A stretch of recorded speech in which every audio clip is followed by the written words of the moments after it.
تو اس کے پیش نظر اب دیکھنا یہ ہے کہ جو چودھری برادران ہیں، جہانگیر خان ترین ہیں یا شریف برادران ہیں، جتنی جن کی ملی ہیں، جس نے سبسڈی لی ہے، جس نے ایکسپورٹ کے حوالے سے جو فیصلے غلط کیے ہیں، اور اس کے ساتھ ساتھ جو سب سے جو مافیا کو جو اسٹرانگ کرنے میں کامیاب رہے ہیں اس شوگر کمیشن کے حوالے سے، اور شوگر کے بحران کے حوالے سے جو مافیا کو جو بار بار اس کمیشن میں ذکر ہے، تو اس کے حوالے سے اب یہ ہے کہ اب ایکشن کیا ہوگا عید کے بعد، کیونکہ اس میں یہ بھی کہا گیا ہے اس کمیشن کی رپورٹ میں کہ کریمنل جو اپنا اس کے خلاف کارروائی ہوگی، جو پروسیجرل کارروائی ہوتی ہے اس کو شروع کیا جائے۔ تو اب جب یہ کارروائی ہوگی ڈیفینیٹلی، جب چودھری برادران ہیں، جہانگیر خان ترین ہے، خسرو بختیار ہے، باقی اپوزیشن کی جماعتیں ہیں، تو ایک مرتبہ دوبارہ جو سیاسی تلخی ہے یہ بڑھے گی۔ اس کے ساتھ ساتھ کچھ خبریں یہ بھی آ رہی ہیں کہ جہانگیر خان ترین جو ہیں انہوں نے ایک ڈیمانڈ بھی رکھی ہے کہ اعظم خان جو ہیں، وزیر اعظم عمران خان کے جو پرنسپل سیکرٹری ہیں، ان کی برطرفی کا مطالبہ بھی کیا ہے جہانگیر خان ترین نے۔ اب دیکھنا یہ ہے کہ عمران خان صاحب کیا اس مافیا کو ختم کرنے کے لیے جو انہوں نے ایک جنگ شروع کی ہے، کیا اس کو منطقی انجام تک پہنچاتی ہیں، یا پھر کہیں نہ کہیں یہ چیزیں منورنگ ہونا شروع ہو جائیں گی۔ اس کے ساتھ ساتھ ایک اور انٹرسٹنگ چیز ہو رہی ہے انہی دنوں میں کہ وزیر اعظم عمران خان نے جو عمران خان صاحب کے معاون خصوصی برائے احتساب ہیں شہزاد اکبر صاحب، ان سے انہوں نے کچھ چیزیں سفارشات مانگی ہیں، جیسے شوگر انڈسٹری کو ریگولیٹ کرنا اور مافیا کے خاتمے کے لیے کچھ سفارشات بھی مانگ لی ہیں۔ یقیناً اس پر ڈیبیٹ ہوگی، اس پر عمل درآمد کیا جائے گا، اور ایک پالیسی بنائی جائے گی کہ کس طریقے سے اس شوگر انڈسٹری کو ریگولیٹ کرنا ہے اور اس مافیا کا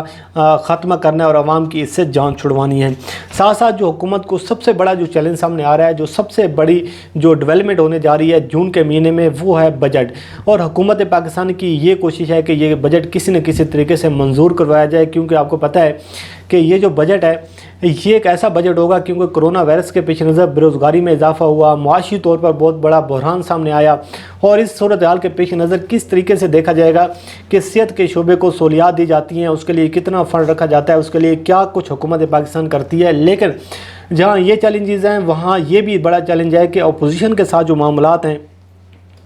اس کے پیش نظر حکومت پاکستان کیا بجٹ منظور کروانے میں کامیاب ہوتی ہے یا نہیں ہوتی، یہ سب سے بڑا چیلنج ہے۔ اور اگر یہ بجٹ منظور کروانے میں حکومت کامیاب ہو بھی جاتی ہے تو پھر یہ دیکھا جائے گا کہ جو ہمارا جی ڈی پی ہے یا اس کے ساتھ غریب عوام کو کیا کیا سہولیات ملتی ہیں، کیا دوبارہ مہنگائی کا جو ایک بازار ہے وہ گرم ہوتا ہے، مافیا کا کس طریقے سے خاتمہ ہوتا ہے۔ تو بجٹ جو ہے وہ بجٹ اجلاس بڑی اہمیت کا حامل ہے، اور اس کے ساتھ ساتھ جو قومی اسمبلی کا اجلاس ہے وہ بھی اب ہونا ہے ڈیفینیٹلی۔ کل عمران خان صاحب کی جو مصروفیات ہیں سرکاری طور پر وہ بھی بحال ہو جائیں گی، تو بڑی اہم ڈیولپمنٹ ہونے جا رہی ہیں۔ عید کے بعد کا جو سیاسی منظرنامہ ہے یہ اب تبدیل ہوتا ہوا نظر آ رہا ہے۔ تو اسی طریقے سے جس طرح میں نے کہا کہ سب نظریں جو ہے وہ عمران خان صاحب پر ہیں، کیونکہ وہ اب کیا فیصلہ کرتی ہیں یہ لاک ڈاؤن کے حوالے سے، شوگر انکوائری کمیشن کے حوالے سے، اعظم خان کا جو مسئلہ ہے، شہزاد اکبر صاحب سے جو سفارشات منگوائی گئی ہیں، بجٹ اجلاس جو آ رہا ہے، اور اس کے ساتھ ساتھ جو سب سے بڑا پرابلم ہے، جس طرح عید سے پہلے بھی یہ باتیں کی جا رہی تھیں، شیخ رشید صاحب بھی بار بار یہ بات کر رہے تھے کہ عید کے بعد جو نیب ہے وہ ٹارزن بننے جا رہی ہے۔ تو اب دیکھنا یہ ہے کہ یہ جو نیب ہے وہ اپنا احتساب کا جو شکنجہ ہے وہ کس قدر تنگ کرتی ہے، کس قدر جو ہے وہ ایک مرتبہ دوبارہ متحرک ہوتی ہے۔ اور کیونکہ آپ کو پتہ ہے کہ جو اپوزیشن جماعتیں ہیں وہ پہلے سے ہی نیب کے اور اپوزیشن کا جو ایک مسئلہ چل رہا ہے، حکومت کو الزام دیا جاتا ہے کہ یہ نیازی گٹھ جوڑ ہے۔ تو اس حوالے سے جو آنے والے دن ہیں، جو خبریں آپ کو اس سے پہلے بھی سنائی دے رہی تھی کہ شہباز شریف کی جو گرفتاری کے حوالے سے جو اس سے پہلے خبریں آ رہی تھی، اس کے عید کے بعد کا جو اب سیاسی منظرنامہ تبدیل ہوگا کہ بجٹ میں حکومت کو اپوزیشن کی حمایت حاصل ہوگی، حکومت یہ چاہے گی کہ بجٹ جو ہے وہ منظور کروایا جائے۔ دوسری جانب اگر نیب شکنجہ ٹائٹ کرتا ہے تو اس میں شہباز شریف صاحب کے لیے مشکلات ہیں، شاہد خاقان عباسی کے لیے مشکلات ہیں، کیونکہ LNG جو کیس ہے اس میں شاہد خاقان عباسی کے لیے ضمنی ریفرنس جو ہے وہ بھی تیار ہو چکا ہے۔ شہباز شریف کا جو میٹر ہے وہ بھی دن بدن جو آمدن سے زیادہ اثاثہ جاتا ہے اس میں مسئلہ بنتا جا رہا ہے، اور اس کے ساتھ ساتھ جو اپنا چودھری شوگر مل ہیں، رمضان شوگر مل ہے، باقی بھی نیب کے جتنے بھی مقدمات ہیں، تو شریف خاندان کے لیے بہت زیادہ مشکلات ہیں۔ اسی طریقے سے مفتاح اسماعیل کی جو حفاظتی ضمانت ہوئی تھی سندھ ہائی کورٹ سے اس کے حوالے سے بھی ڈیولپمنٹ ہونے جا رہی ہیں۔ تو دیکھتے یہ ہیں کہ آگے جو رانا ثناء اللہ صاحب ہیں اس پر فرد جرم عائد ہونی ہے، حمزہ شہباز جو ہیں اس کی ضمانت کے حوالے سے بھی خبریں آ رہی ہیں۔ اسی طریقے سے آصف علی زرداری پر فرد جرم عائد ہونی ہے، توشہ خانہ جو کیس ہے اس کیس میں طلبی کی گئی ہے یوسف رضا گیلانی صاحب کی، نواز شریف کی، آصف علی زرداری کی، اسی طریقے سے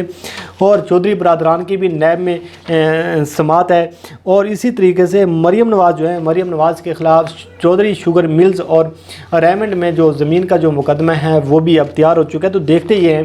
کہ کیا صورتحال بنتی ہے۔ اپوزیشن جو ہے ایک مرتبہ پھر جیسے جیسے گرمی کی شدت میں اضافہ ہوتا جا رہا ہے، ویسے ویسے جو سیاسی پارا ہے وہ بھی اب عید کے بعد ہائی ہوگا، سیاسی پارا بھی عروج پر ہوگا، اور اس جانب آپ کو بہت زیادہ ایک رسا کشی نظر آئے گی، بہت زیادہ کشمکش نظر آئے گی، اور سب سے زیادہ جو مشکلات ہیں تاحال میر شکیر الرحمان کے لیے کوئی ریلیف نظر نہیں آ رہا۔ عید گزر گئی، ابھی تک وہ جیل میں ہیں، اور عید کے بعد کیونکہ کل ان کی ضمانت جو ہے وہ بھی اس کی سماعت بھی ہونی ہے عدالت میں، لیکن کچھ ذرائع یہ بھی بتا رہے ہیں کہ میر شکیر الرحمان کے خلاف نیب نے جو ریفرنس ہے وہ مکمل طور پر تیار کر لیا ہے، تو ایسے میں جو اس کی ضمانت کی جو ایک لوگوں کو کچھ توقعات ہیں اس پر بھی، ان امیدوں پر بھی پانی پھرتا ہوا دکھائی دے رہا ہے۔ لیکن عید کے بعد کا جو سیاسی منظرنامہ ہے، میں نے جیسے پہلے بھی کہا کہ بہت زیادہ چیزیں ہونے جا رہی ہیں، اپوزیشن کی کشمکش ہوگی، حکومت اور اپوزیشن کے درمیان ایک کھینچا تانی ہوگی، اتحادی جماعتوں کے درمیان ہوگی، اور اسی طریقے سے جو شوگر مافیا ہے سب سے بڑا، اور ایک اور بڑی ڈیولپمنٹ ہونے جا رہی ہے عید کے بعد کہ جو پاور سیکٹر کی جو ڈیولپمنٹ ہوئی تھی اور جو قرضہ کمیشن کی جو رپورٹ ہے وہ بھی اب تیار ہو چکی ہے، اور دیکھتے یہ ہیں کہ یہ کتنا بڑا بم شل ہوگا اور کس طریقے سے ادارے ایکٹیو میں ہوتے ہیں۔ لیکن حکومت پاکستان کے لیے سب سے بڑا امتحان ہے جون شروع ہونے والے ایک دو روز کے بعد، اور وہ امتحان ہے بجٹ کو پاس کروانا۔ دیکھتے ہیں بجٹ پاس ہوتا ہے یا پھر نیب ڈرزن بنتا ہے یا پھر اتحادی جماعتیں جو ہیں ان کے لیے مشکلات پیدا ہوتی ہے۔ یہ عید کے بعد کا جو سیاسی منظرنامہ ہے وہ خاصا تلخ ہونے جا رہا ہے، سیاسی تلخیاں بڑھنے جا رہی ہیں، تو انشاءاللہ ہم آپ کو اس کے ساتھ ساتھ اپڈیٹ بھی کرتے رہیں گے، اور اللہ کریم آپ کا حامی ناصر ہو، اللہ تعالیٰ آپ کو اپنے حفظ و ایمان میں رکھے۔ مجھے دیجیے اجازت، خدا حافظ۔